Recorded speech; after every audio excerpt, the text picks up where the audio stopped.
उपस्थित सभी नौजवानों और मेरे हमउम्र लोगों को देवी दयाल फूले का क्रांतिकारी जय भीम जय मूल्यवान।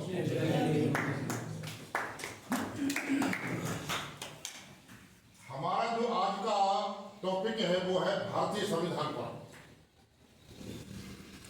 आज हमारी जो ये हालत है, जो हम लोग बड़े बड़े ओहदों पर हैं, बड़ी बड़ी कारों में घूमते हैं, बड़े बड़े मकानों में रहते हैं, अच्छे अच्छे कपड़े पहनते हैं, इन सब का कारण है भारतीय संविधान।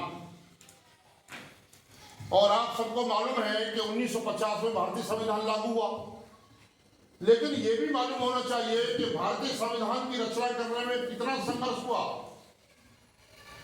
108 साल के संघर्ष के बाद भारतीय संविधान की रचना हुई और ये श्रेय जाता है, सबसे शुरुआत जो जाती है वो सामाजिक क्रांति के अग्रदूत राष्ट्रपिता ज्योतिबा फूले को, उनकी पत्नी राष्ट्रमाता सावित्रीबाई फूले को।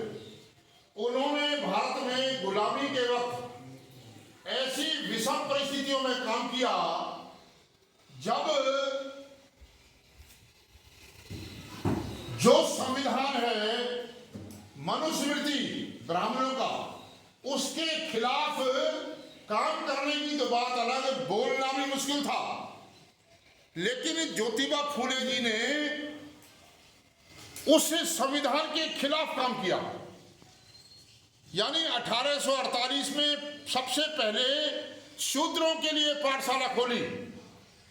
जो मनुस्मृति में शूद्रों को पढ़ने का अधिकार नहीं था, उसके खिलाफ काम किया। उसके बाद जब उन्होंने महसूस किया कि समाज के दो पहिए हैं, स्त्री और पुरुष, और अगर गाड़ी का एक पहिया चले दूसरा पहिया ना चले तो गाड़ी कैसे चलेगी। तो यह बात सोचकर उन्होंने अपनी पत्नी सावित्रीबाई फूले को घर पर ही पढ़ाया और 3 साल बाद 1851 में पहली लड़कियों की पाठशाला खोली और इसमें साथ दिया मुसलमानों की सबसे पहली अध्यापिका फातिमा शेख ने। और ये भी आपको मालूम होना चाहिए कि अब जो भारत में जो सरकार है वो मुसलमानों के खिलाफ माहौल बना रही है। लेकिन जो हमारे बहुजन समाज के लोग हैं, SC OBC और कन्वर्टेड माइनॉरिटी के लोगों को ये मालूम होना चाहिए कि संविधान की रचना, बाबा साहब की ने जो संविधान की रचना की, उसमें मुसलमानों को बहुत बड़ा सहयोग है। ज्योतिबा फूले को जब उनके पिता ने घर से निकाल दिया ब्राह्मणों के दबाव में पूना नगर में, तो उस्मान शेख जो फातिमा शेख के भाई थे, उन्होंने अपने घर में रहने को जगह ली। अगर उनको जगह नहीं मिलती तो हो सकता है वो हालात क्या होते। तो आपके दिमाग में ये बात जम जानी चाहिए कि हमारे मुसलमान हमारे दुश्मन नहीं है। और दूसरी बात, लाल किले पर इंडिया गेट पर लिस्ट लगी हुई है किसकी जातियों ने आजादी की लड़ाई में कितना शहादत दी, कितनी कुर्बानियां दी। मुसलमानों के 87,000 लोगों की शहादत कुर्बानी उन्होंने अपनी प्राणों का जो न्यौछावर किए सबसे ज्यादा। और जो आज RSS के लोग हैं, ये नारा पता कैसे लगाते हैं कमरे में बैठ के, भारत माता की जय, भारत माता की जय, ऐसे हाथ जो ना करें। ये भारत माता कहाँ से पैदा हो गई? हमारे यहाँ देहात में धरती माता के क्या धरती माता, ये भारत माता का भारत शब्द जो है ना पुल्लिंग शब्द है। भारत जो पीस ऑफ लैंड, जमीन पे पकड़ा है, वो माता कैसे होगी? और फिर आपने देखा होगा भारत माता की औरत की तस्वीर और बना दी है, देखा आप लोगों ने, साड़ी पहनाएंगे, भारत माता की औरत की तस्वीर बना दी। तो ये बहुत सारे देश को बहुजनों के खिलाफ, यानी संविधान के खिलाफ ले जाना चाह रहे हैं। मैं आपको बता दूं कि मैं मारी जाति से ताल्लुक रखता हूं और 1976 में मैंने इंटर किया था। 1981 में डॉक्यूमेंट राइटर का लाइसेंस मुझे मिला, जमीनों के कपड़े काम तहसील में बैठकर। और 1999 में इंदिरा सिंह सैनी जी जो दिल्ली में आंदोलन चलाते थे ज्योतिबा फूले का, उन्होंने पहली सैनी शाख मौर्य कुशवा माली मालाकार इन सबको इकट्ठा करके एक कार्यक्रम किया लाल किले के पीछे मैदान में। मैं उस कार्यक्रम में गया, वहां मुझे समझ में आई। तो उसके बाद मैं जब बीजेपी में हुआ करता था, मैंने 2 साल बाद जब ये पढ़ा तो 2002 में बीजेपी छोड़ दी। जैसे ही समझ में आई बीजेपी दुश्मन पार्टी है बहुजनों की, उसके बाद धीरे धीरे हम लोग जो है ना बौद्ध धर्म की तरफ आए। तो 2006 में मैंने बौद्ध दीक्षा लिया अलीगढ़ में जाकर।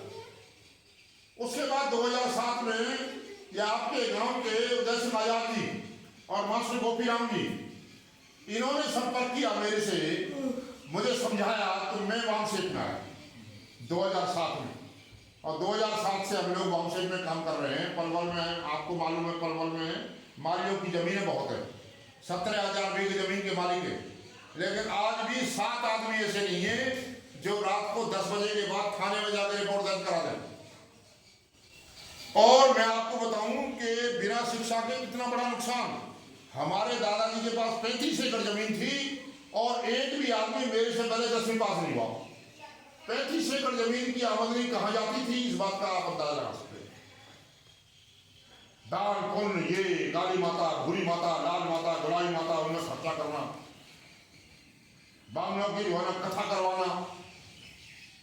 तो मैंने 2005 में जब मैं बौद्ध दीक्षा से पहले बात समझ में आई, तो मैंने जो है ना होली दिवाली पे हमारे यहाँ, पता नहीं आप क्या नहीं है, हमारे यहाँ एक जो है ना मटका को टुकड़ा लावे और वहाँ पे जो है ना वहाँ में कुछ चावल वावल ये करके काले पीले निशान लगा के बालकन सबने बैठाए के क्यों करें, और वहाँ में एक मांस का टुकड़ा भी धरें। तो मैंने कहा अपने पिताजी से, मैंने कहा ऐसा मैं इसको जो है ना इस काम को नहीं करूँगा। मूर्ति मैंने फेंक दी थी। तो हमारे पिताजी के लोगों तुम बालक ने मरवावे को। मैंने कहा इससे का बालक जिंदे हो रहे, यानी है कितना भाई, इसके करने से बालक जिंदा है। तो हमने मना कर दिया। तो हमारे जो और भाई बंदे उनके जो है ना बालकन को उतार के जो है ना वहाँ मीनार गेट पे एक मीनार है ना, जो वहाँ एक माता है और नाम है बुद्ध माता, तो नाम बहुत रखे। तो कहने का मतलब ये है कि जो हमारा असली उद्देश्य है, महापुरुषों ने आंदोलन क्यों चलाए। आप देखिए भारत में ब्रिटिश गवर्नमेंट का राज था और उसका इतना बड़ा राज था, अमेरिका भी उसका गुलाम था। उसके राज में सूरज नहीं डूबता था, यानी इतने देशों पर राज था। उसके खिलाफ कुछ सिरफिरे लोगों ने आजादी की लड़ाई शुरू की। ये जो लीग से हटके काम करते हैं वो सिरफिरे लोग करते हैं, जिनके अंदर जो है ना अलग से सोच होती है।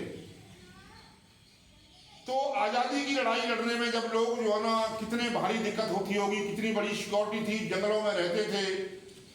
सुभाष चंद्र बोस ने जो है ना विदेश में जाकर जो प्रिजनर्स, जो वर्ल्ड वार में जो लोग वहाँ जापान में और उसमें जर्मनी में जो बंद कर दिए गए थे उनको छुड़वाया, आजादी फौज बनाई। यानी कितना बड़ा काम किया आजादी के लिए। ऐसे ही जो हमारी मानसिक आजादी है उसका जो आंदोलन आज से 2,500 साल पहले गौतम बुद्ध ने शुरू किया, उस आंदोलन को आगे बढ़ाते हुए संत कबीर रविदास ने और उसके बाद गुरु नानक देव ने सबसे पहले जो ब्राह्मणी व्यवस्था के खिलाफ जो आंदोलन चलाया वो गुरु नानक ने चलाया। कैसे चलाया? शस्त्र धारण करने का अधिकार नहीं था। पंच प्यारों का नाम सुना आपने? खालसा पंथ में पंच प्यारों को जो सारे एससीबीसी के लोग पांचों उनको हथियार दिए, हथियार देके उनको सबसे आगे चलाया। तो ब्राह्मणी व्यवस्था के खिलाफ हो गया ना। ज्योतिबा फुले ने फिर शुरू किया शिक्षा के खिलाफ, क्योंकि शिक्षा का अधिकार नहीं था। तो हमें ये समझना है कि महापुरुषों ने आंदोलन क्यों चलाए। इसलिए चलाए कि ब्राह्मणी व्यवस्था में हमको अधिकार नहीं थे। हल की सूरत देखी नहीं, हल की सूरत देखी नहीं, हकदार हजारों बीघे का, जो हल पर हस्ती मिटा रहा, एक बीघे का हकदार नहीं। इसीलिए बगावत करता हूं, यह न्याय मुझे स्वीकार नहीं। यानी पहले राजा लोग होते थे, पहले जो राजा लोग होते थे वो भी तो मालिक होते थे। तो राजा लोग थोड़ी हल चलाते थे, हल तो हमारे जो है ना सीबीसी के लोग चला हुए, जमीन उन पर हुए नहीं। फिर आगे क्या है?